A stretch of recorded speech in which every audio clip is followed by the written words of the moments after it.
Diyan, bastos Ibang din. usapan naman yung hahanapin ka namin. Ibang usapan yun. Gagamitan kita ng life and heartbeat monitor para mahanap. O, di ba? And for that, pag nagtago ka, mga 16 days. Hindi pwede yung 3-minute response doon, ano ba? Ibang usapan naman yun.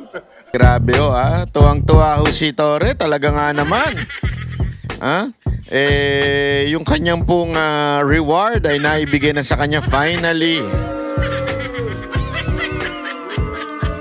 Alam naman po natin yung reward na yan, ha? Yung kanyang ginawang panggigipit sa mga Duterte at kay Pastor Kibuloy ay nagtagumpay at nagbunga, ika nga. Ano yung bunga na yun? Yung siya ay bagong PNP chief. Gago! Grabe ka naman. Bakit naman PNP chief? Kasi naging chief na nung siya nang naging PNP, head ng PNP. Chief as in chief. Chipipay. Bakit kanyo? Mantakin mo ha. Tradisyon na ho yan sa, yan oy, merong honor code. Unwritten honor code sa PNP na ang namumuno ho dyan ay isang PM mayor. Yan ho ay tradisyon na mula pa nung kopong-kopong po yan. Walang bumali niyan except si Marcos. Gago! Hindi naman po natin sinasabing chipipay po ang PNPA ha. Nagkataon lang talagang itong si Torre ay napaka chipipay na pulis. Oo! Unya-unya, patutunayan ko sa inyo kung bakit napaka-chipipay nitong tao na to. Kaya bagay na bagay sa kanya yung PNP chief. O kaya, chief of police. Bakit chief of police? Di ba sa Tagalog ng chief of police, chief na police? Papakita natin dito mga kababayan para maintindahan nyo lang kasi baka sabihin nyo naman napakabayas mo naman banat bay. Hindi. Hindi lang naman po ako nagsabi niyan. Maging nga pong si Estrada ay sabi niyan ngayon lang tayo nagkaroon na PNP chief na bastos. Hindi, alam nyo mga kababayan, dapat po kasi professional. Professional dapat ang isang opisyal ng PNP. Hindi yung kumagsalita parang sanggano na nilagyan mo ng uniforme na hindi naman bagay yung uniforme. Yan ang totoo Alam mo, sabi nga nila, ito merong kwento-kwento, merong nga kasabihan mga kababayan, na kahit ang baboy ay damitan mo, baboy pa rin yan. Di ba? Halimbawa, yung iba pinipilit nilang ginagawang pet yung baboy. Yeah, kasi yung iba, aso, pusa, yung iba ginagawang pet yung baboy. Kahit anong pagdadamit mo dyan, baboy pa rin yan. Hindi magbabago yan. Ano ibig ko lamang pong sabihin mga kababayan? Hindi ko sinasabing baboy si Torre Malayo ho sa itsura niya ang baboy. Kasi ang baboy maputi, mataba. Hindi po siya kabaligtaran lahat Pwede pa sigurong easy, banat bay. Baka mamaya, alam mo na, iba yan. Iba gumalaw yan si PNP chief. Ito na. Pag-usapan natin itong, si Nicolas Torre. Ito ha. Pakinggi itong balitan to. Paramihan ng maarestong drug suspect. Yan po ang Grabe, paramihan. Ako po, yan kaya mangyayari? Yan kaya ano kaya mangyayari dyan? Kasi tandaan ninyo, di ba? Yan yung kinontra nila nun yung kota-kota system, di ba? Pero si Torre ngayon sinasabi niya paramihan. Mas matindi to, mas malala. Kasi yung quota system, di ba, may quota, bibigyan ng quota. Although, hindi ho lahat nagsasabing meron nun, ha? Okay? Pero meron lang ilan nagsabi, pero yung iba, wala naman nagsasabing may quota system. Siguro sila lang ang binigyan ng quota. Ibig sabihin ng quota system yung para bagang may quota ka, kailangan makaabot ka ng ganitong klaseng numero ng mahuhuli. Ito ay quota system daw nun sa war on drugs. Although isa lang ang narinig ko nagsabi niyan, pero meron na iba, dinideny naman yan. Okay? Pero maraming nagagalit dyan. Sabi, gagalit kami dyan kasi quota ko sa delicate siya, bla bla bla. Tapos dito, titingnan natin kung magre-react sila kasi dito, pinalitan lang yung pangalan, hindi nga quota system pero paramihan. Mas malala ito kasi yung quota system, ang kalaban mo lang, yung sarili mo, yung quota mo, di ba? Yun lang yun. Dito, ang kalaban mo, pati yung kapwa mo. Kapwa pulis mo. Paramihan kayo eh, di ba? Kung sino marami. Marami ako. Kayo, konti. Bahala kayo. Unahan ko kayo, patayin. Hindi naman patayin. Unahan ko kayong hulihin ang mga kapulisan. Mga kapulisan tuloy. Kasi meron din mga drug addict at saka pusher na pulis eh. Kaya tuloy kapulisan. Unang direktiba sa pulisya ng bagong PNP chief na si General Nicolas Torre III sa kampanya Pero mamaya pag-usapan natin yung bibig nito, yung kabastusan nito. kontra droga ng Administrasyong Marcos. Nang matanong sa isyu ng paglabag sa karapatang pantao, ang sagot ni Torre, iba Ano? ang kanyang gagawin. Nakatutok si June Veneracion. Sa pagpasa ng liderato mula kay General Romel Francisco Marbil, papunta kay General Nicolas Torre III, nabuo ang bagong kabanata sa kasaysayan ng PNP. Ano ang yun? pag-upo ni Torre, ang kauna-unahang pagkakataon na isang graduate ng Philippine National Police Academy ang Naku po. mamumuno sa 231,000 ng mga pulis. Hindi tulad dati na puro mga taga-Philippine Military Academy. Hamon ko sa iyo, panatilihin mong malinis at Eto, baka sabihin naman nung iba, ay bakit? Hindi naman yan. Tama lang yan. Kasi pulis yan eh. Bakit kinukuha sa PMA? Alam nyo mga kababayan, sa PMA po kasi, matindi ang training. Hindi ko minamaliit yung PNPA.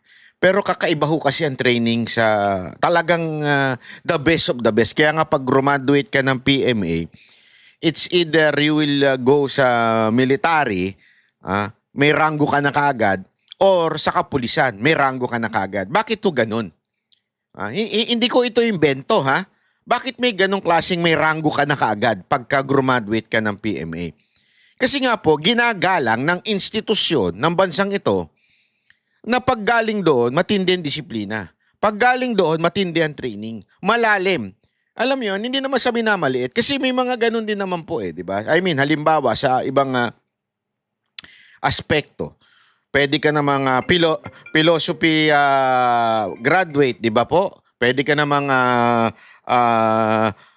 pwede mo naman ding sabihin na ikaw ay magaling pagdating sa mga pagtuturo, di ba? Tama, mali.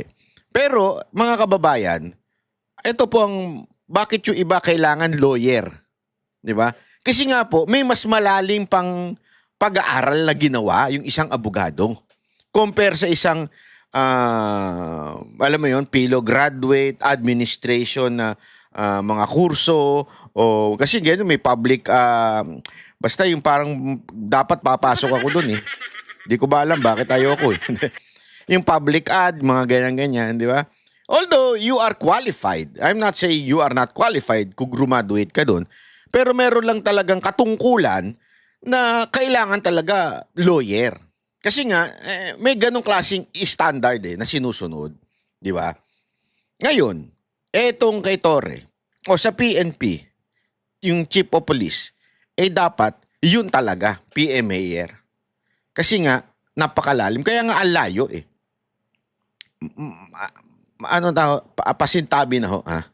Malayo ho, yung isang ugali na katulad ni Torre na isang PNPA, graduate, at saka isang PMAer. Malalim ho pagka PMAer ang ito'y graduate na PMA. Kaya tingnan mo, very professional ang kanilang approach. Etong si Torre, actually nagsimula yan kay Marbil. Although si Marbil is sa PMAer, nagsimula yung pagiging hindi professional nung si Marbil, mas dinagdagan mo pa si Torre pa ginawa mong PNP chief. Di ba? So yun po ang ipinapaliwanag lamang po natin dito. Parangal ang hanay ng ating mga kapulisan. Bilisan ang investigasyon sa mga kaso laban sa mga pulis na lumabag sa batas. Kasama sa mga pangunahing tututukan ni Torre ang kampanya kontra droga. Ang direktiba ni Torre sa mga pulis, paramihan ng maaresto. Kasama sa metrics natin ang number of arrests. Paramihan. Sige. Paramihan. Those are the things that primarily will be the metrics of performance of individual policemen. Paramihan daw ng arrest. Malaki daw ang pinagkaiba noon dun sa kota na mapapatay na mga adik. Sa totoo lang, kung arrest at arrest lang din, sinasabi niya kasi dito, buhay pa. So kayong mga kapulisan, papayag ba kayo nun? Binunot. Kasi alam mo, ewan ko kung hindi alam ito ni Torre. Pero sa tingin ko kasi alam niya kasi gumaganon-ganon siya. Gumaganon-ganon siya. Di ba? Gumaganyan-ganyan siya. Pag inaresto mo ang adik po, lalo na pag nagse-session na yan, para pong praning yan. Para pong nakakakita ng demonyo yan kahit walang demonyo sa paligid. Kaya nga adik praning di ba? Kaya nga yung isang definition ng adik is praning na praning Kasi nakakarinig ng boses yan, nakakakita ng kung ano-ano. Kaya pag aarestuhin mo ang adik, pag yan may baril, talagang puputok yan. Puputok yan. Sabi ni Torre, sa mga pulis, paramihan ng aresto. So wag niyong barilin, ha? Yung ba sinasabi mo, Torre?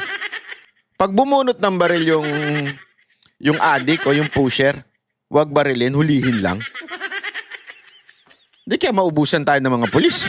Yung reward system. Matatandaan ng investigasyon ng House Squad Committee tungkol sa gyera kontra droga ng Administrasyong Duterte.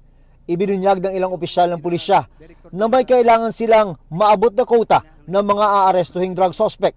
Kaya tanong kay Torre, baka mauwi na naman sa paglabag sa karapatang pantao kapag nagparamihan ng aresto. Grabe yung yung packaging ng media, no. Baka mauwi na naman. Na naman. Hindi, di ba? Kitang-kita nyo kaagad yung packaging ng media na parang ang sama-sama nang nangyari nun. Di ba? Alam mo, ito yung hindi nila matanggap talaga Na ang mga Duterte o si Pangulong Duterte ay talagang ginawa niya ang lahat para matigil ang droga sa Pilipinas. At yan po ang nagresulta ay bloody. Bakit? Kasi nga po, talagang seryosong pagtutugis sa mga pusher, sa mga adik. Di ba? Ladies and gentlemen, sabi ko nga sa inyo, walang pusher, walang adik na hindi papalag pag hinuli. Adik na nga Papalag talaga yan. Kaya nga nakakatakot itong direktiba ni Torre sa PNP. Hulihin nyo. Kailangan buhay. Delicate yan.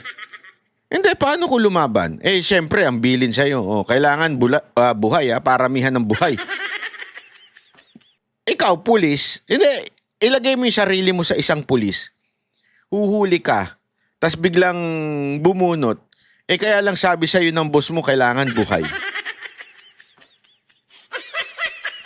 Baka pagbunot niyan, tapatan mo ng baril yan, sabihin mo, taas mo kamay mo, naputokan ka na.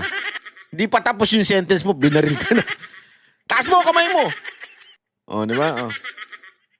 Delicate yan. Delicate yung binibitawan ni Torre, ha? Ang sabi ni Torre, ibahin raw ang kanyang gagawin. Tandaan natin, yung mga tao na inaresto mo, hindi mo binaril, hindi mo pinatay. Buhay yan. Sabi ni P. So yun, kailangan daw buhay. Gago! Hindi, meron po ba tayo, kasi alam ko maraming nanonood sa ating kapulisan dito. Meron po ba tayong kapulisan dito na naengganyo kayo? Naengganyo kayo na sinabihan kayong paramihan. At dapat buhay yan, ha? Huwag niyong papatayin. Kayo ba naengganyo kayong manghuli pa ng marami pang adik? O kaya mga pusher? O kaya mga sindikato sa droga? Kaharapin nyo ba kung yan ang utos sa inyo? Paramihan ng mahuling buhay, buhay. Hindi patay, buhay. Apakahirap na utos yan. Kasi sandali. Mapapano ka? Paano kung bumunot yun? Ang sabi ng PNP chief natin, ha? Kailangan buhay. Parang ang hirap ata. Mas mabuti na siguro wag na tayong humuli. Baka delicate yan eh. Di ba? Maganda siguro, sabihin niya, pag yan lumaban, dun nyo, in-neutralize. Di ba? Pero kung kaya naman ninyong buhay, di mas maganda buhay. Kasi alam mo, kaya nga nakakairita yung mga media eh. Para bagang ang dating sa kanila, sinasadya ni Duterte na patayin. Hindi naman nung sinasadya ni Duterte patayin. Nagkakataon lang talagang lalaban. At ang yung sinasabi, kung meron man that is still debatable. Kung meron man na quota system, hindi naman ibig sabihin quota ng maraming napatay. Yung quota system na yun, malamang nahuli. Nagkakataon lang, lumalaban nga, kaya maraming namapatay. Kasi kung siseryosohin mo talaga ang panghuhuli sa mga addict, pusher, talaga hong lalaban at lalaban yan. Subukan ninyong pumasok sa mga drug den. Subukan ninyong pumasok sa mga iski-iskinita para hulihin itong mga addict na to. Sa tingin nyo, pahuhuli ng buhay ang mga yan? Hindi pahuhuli ng buhay yan. Lalaban at lalaban po yan. Siyempre mga kababayan, alam nila kung saan sila pupulutin pag sila nahuli. Alam nilang, kasi tandaan ninyo, non-bailable yan. And they know what kind of jail they will go. Non-bailable yan, madali ka makonvict dyan. So lalaban ka at lalaban ka kung may pagkakataong kang lumaban. Kaya this is a dangerous na utos. Kailangan buhay, pero paramihan kayo. Ano to, may contest? Sana lang, sinabi ni Torre na basta paramihan kayo, pag lumaban, depensa nyo sarili nyo. Pero pag hindi lumaban, mas maganda buhay. Ganun sana eh. Kaya lang hindi. The requirements dapat buhay. Delicates talaga yan. PNP Chief Nicolas Torre III, meron naman mga opisina gaya ng Internal Affairs Service ng PNP na pwedeng lapitan ng mga naaresto kung sa tingin nila ay nalabag ang kanilang mga karapatan. Talaga? Talaga lang? Meron daw na mga internal affairs kung sa tingin nila nalabag ang kanilang karapatan. Halimbawa, yung karapatan ko nalabag dahil sa hinuli ka ng walang warrant, may internal affairs. Sino ho ba yun? Di ba under din ni Torre yun? Under din ng pulis yun? Sa tingin nyo ho ba kakampihan ng internal affairs? Sorry hindi ko minamaliit ang internal affairs. Pero sigurado tayo, lalong-lalo na if that is political, sure tayo hindi kakampihan yan. Lagot sila kay Torre. Di ba doon na nga lang sa paghuli kay Pangulong Duterte? Ang daming nilabag nun.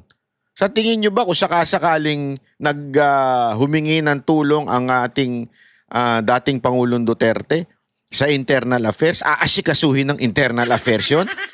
At sila po ay ikukonvict nila si Torre? That's bullshit. Totoo, di ba?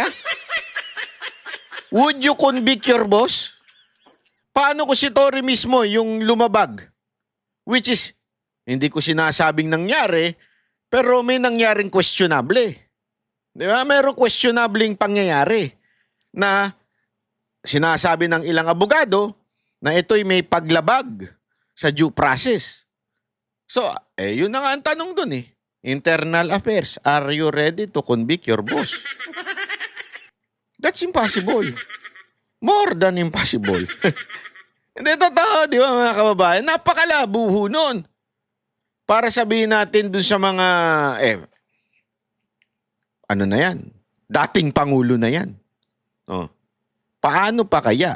Kung ikaw isang ordinaryong tao, walang kakayanang i-publicize yung nangyari sa yung pagmamalupit ng PNP. Di ba? So ano solusyon? Kailangan talaga trusted natin yung PNP chief. Never na mulitika. Pero sad to say, record. May record. May record si Torre na namumulitika. Kaya nga siya, di ba, na persona non grata sa isang lugar.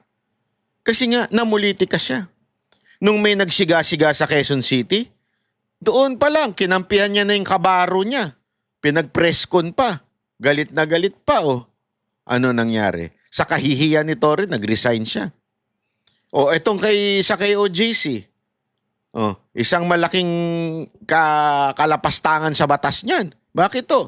Remember, yung warrant, iba ang pangalan, hindi si Pastor Kibuloy, pero ang hinalughog ay ang KOJC. Doon pa lang, sobrang politika na nun. Etong kay Pangulong Duterte, isa pa yan. Ang linaw-linaw ho, doon sa Rome Statute, na kailangan dalhin sa local court. Dinala ba ni Torre? Hindi. So, kung record lang na namumulitika, ladies and gentlemen, ang perfect na halimbawa niyan si Torre.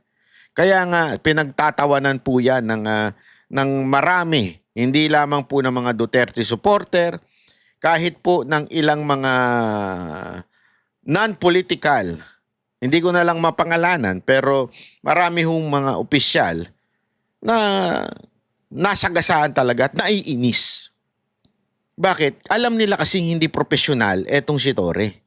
Alam nilang namulitika si Torre at alam nilang kaya naman na ilagay sa posisyon niya dahil sumipsip lang. Ang daming kapulisan. As a matter of fact, may iba nagme-message pa nga sa akin eh. Hindi ko na lang masagot eh. Kasi siyempre, ayaw din nila mabanggit yung mga pangalan nila kasi boss nila eh. Pero naiinis sila sa pagkatalaga kay Torre. Isang kawalang niyaan daw. And, ladies and gentlemen, what is my perfect evidence? Walang iba ko hindi yung absentee voting ng mga uniform personnel. Imaginein mo, mismong PNP ay hindi sang-ayon sa mga desisyon na ginawa ng ating Pangulo. Kasama na po dyan yung panggigipit sa ating dating Pangulong Duterte. So doon pa lang, kitang-kita mo na ayaw nila. Ladies and gentlemen, sino ho ba ang namuno doon sa pagdadala kay Pangulong Duterte sa Netherlands? Walang iba kung hindi si Torre yun. Si Torre ang figure na kinaiinisan ng mga Pilipino. Kaya nga Torre is the most hated PNP chief in the history of the Philippines.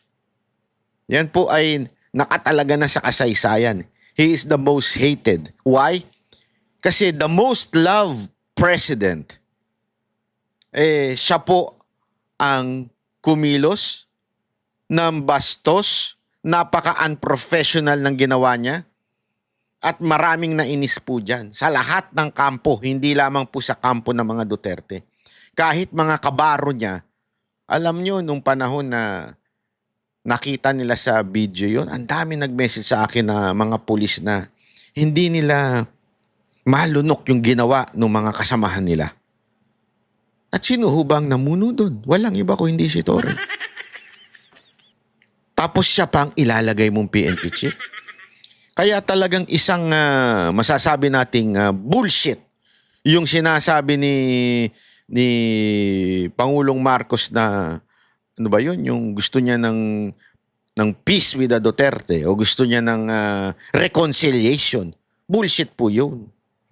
Ano ibig ko sabihin? Talagang isang kasinungalingan. Isa pong walang laman, walang substance. Dito makikita mo na yung interview ni Katunying at saka ni Marcos ay isa lamang scripted at inutos ng PR kung sino mang gumagawa ng PR ni Marcos. Hindi natin alam kung si Katunying ba yun? O baka naman si Katunying ay kinuha lang to interview o to be part of that script. Hindi natin alam. Alam mo naman si Katunying.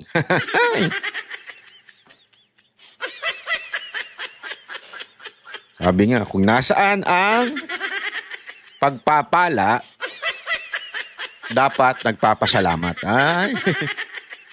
Ay, wala tayong magagawa. Trabaho niya yan. I mean, it's a job. We cannot blame him. It's a job. Diba? At part of his job, syempre, merong katapat. Diba? Kaya lang kasi kung ako yun, hindi ko malulunok yun. I mean, may hangganan di ba? May hangganan yung dapat yung trabaho mo. Kung ang trabaho mo, talaga namang newscaster ka, syempre lahat naman ng newscaster binabayaran, di ba? May sahod sila. Okay? Pero kung ang pinapagawa na sa'yo ay hindi na katanggap-tanggap sa iyong prinsipyo, ay dapat binibitawan mo na. Hindi mo na tinatanggap. O nilalayasan mo na. Oh. Kung ako yun, kung ako yun. I mean, hindi ko siya sinisisi. Pero kung ako yun, hindi ko kaya lunukin yung ganong klaseng ano. Mantakin mo, pababanguhin mo ang pangalan ni Marcos because, alam mo yun, trabaho mo lang. Alam mo yun, hindi ko kayang hindi ko kayang lunukin yung ganong klase. Yeah? So, ano lang ang punto natin dito mga kababayan?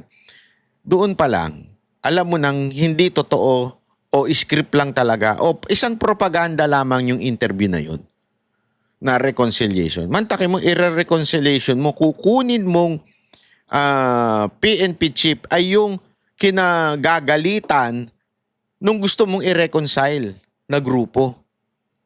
Di ba? Doon pa lang sa paglapastangan na sa isang religious compound. Di ba? Ladies and gentlemen, this is not about religion.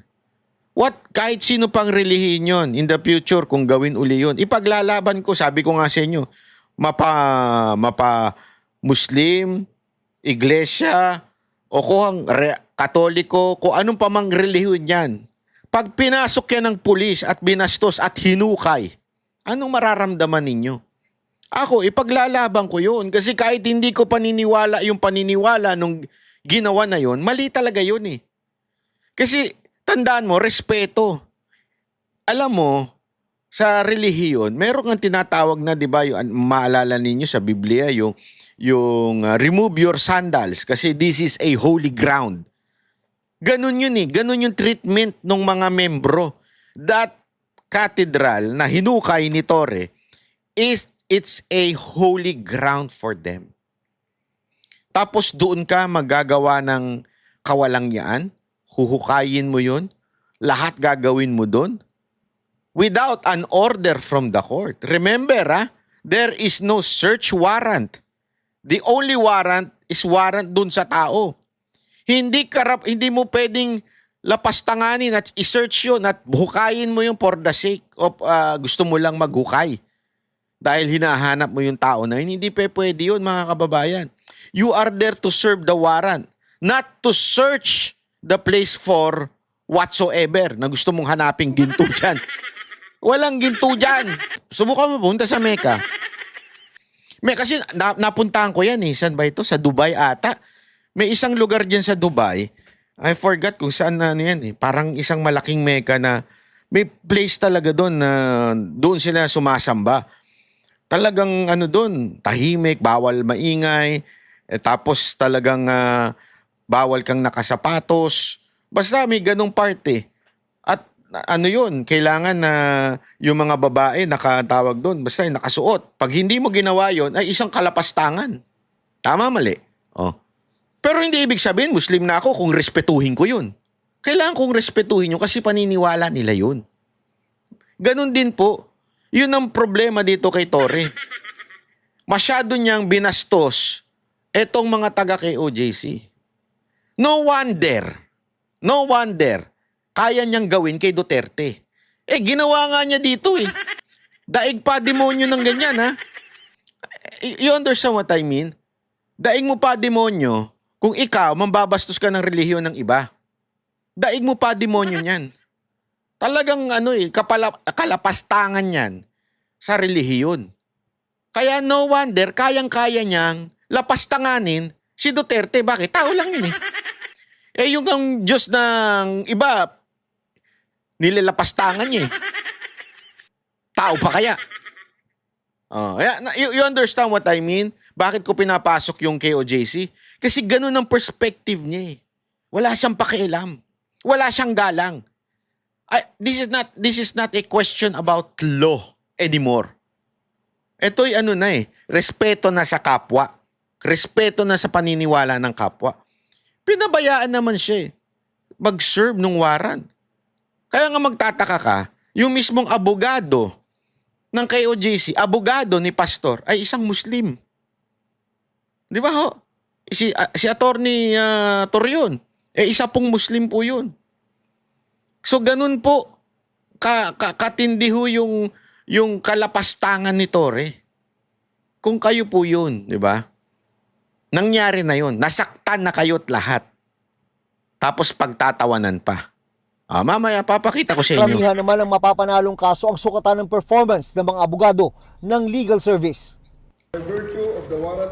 Bago maging PNP chief, si Torre ang nagpatupad ng pag-aresto kay dating Pangulong Duterte para mapaharap sa International Criminal Court. Kaya tanong sa kanya kung nakahanda rin ba ang pulisya sakaling maglabas ng warrant of arrest ang ICC o International Criminal Court laban kay dating PNP chief at Senador Bato de la Rosa na siyang unang nagpatupad ng Oplan Tokhang ng Administrasyong Duterte.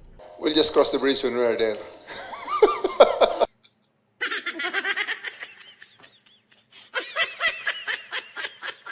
Anong nakakatawa dun? Pareho talaga sila ng amo niyang si Marcos, ano? Naalala ko talaga yung Australian ba yun, reporter? Tinanong siya about doon sa si Marcos, tinanong siya, di ba? Ano sagot ni Marcos? Sagot na, what's funny? What's funny? Tinanong siya ng reporter, di ba? Kasi pinag-uusapan doon yung ill-gotten wealth ng pamilya ni Marcos, which is nahatulan na. Tapos, nung tinanong si Marcos, parang minamaliit niya, what's funny, Mr. President? What's funny? Dito, anong nakakatawa dito? Ba't katawa ng tawa? May topak, sir? Di ako nagtatanong lang ha. Ang seryoso sa ng tanong eh. Paano na yung alam mo na nga questionable yung kay Duterte tapos kay Bato, ano nang gagawin mo? May topak, sir? But obviously, we are also making contingencies.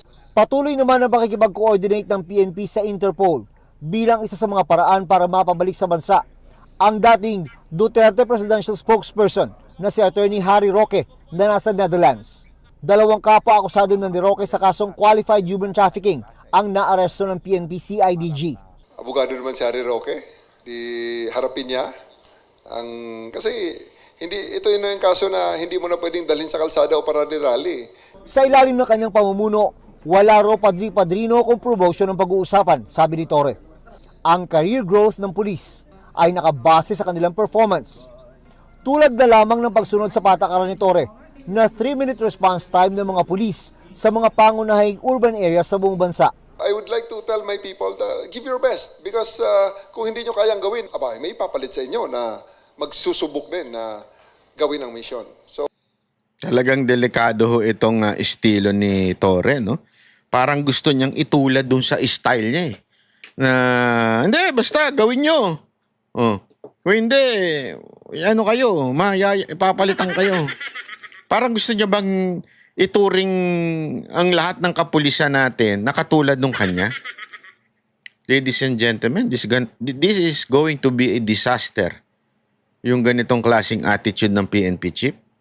Delicate so ito. Kasi ito, mapakita ko sa inyo, ha?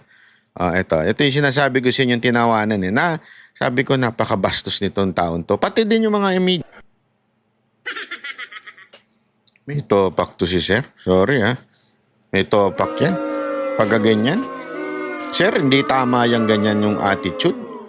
Hindi, hindi maganda yan. If you think it's funny na alam mong nasaktan po yung yung binastos ninyong relihiyon eh. Nasaktan po sila sa paghuhukay ninyo tapos pag gagawin pong katatawanan yung heartbeat na in reality, palpak yun. Bakit? Wala yung heartbeat dun. Diba? Kapalpakan po yung ginawa ninyo eh. And yet, you have the balls to laugh on it. Palpak po kayo dun. Bakit? Wala si pastor doon eh. Sumuko siya galing sa labas. At yan po ay sumuko siya sa ISAP, hindi nga sa inyo.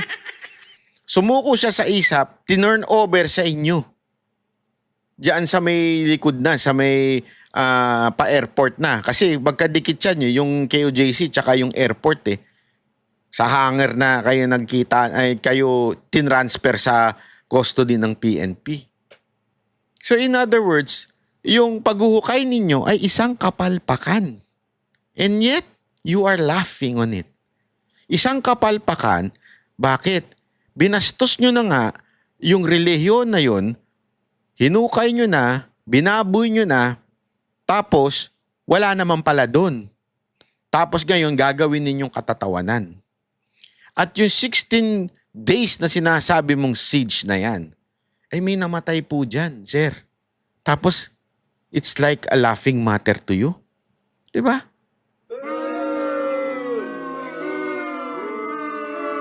This is the kind of PNP chief we have right now. At yan po yung mga Duterte supporter din, pinagtawanan ninyo. Hindi ho tama yan, sir. Yan po ay isang kalapastangan sa paniniwala ng ibang tao. Pwede naman parang akin this is sobra na. Para sa akin po, sobra na ho ito. I mean, hindi na nga nagrereklamo sa iyo ngayon yung mga taga KOJC. As a matter of fact, meron nga ako nabasang isa sa mga membro nila na ipinapasa Diyos na yung ginawa mo.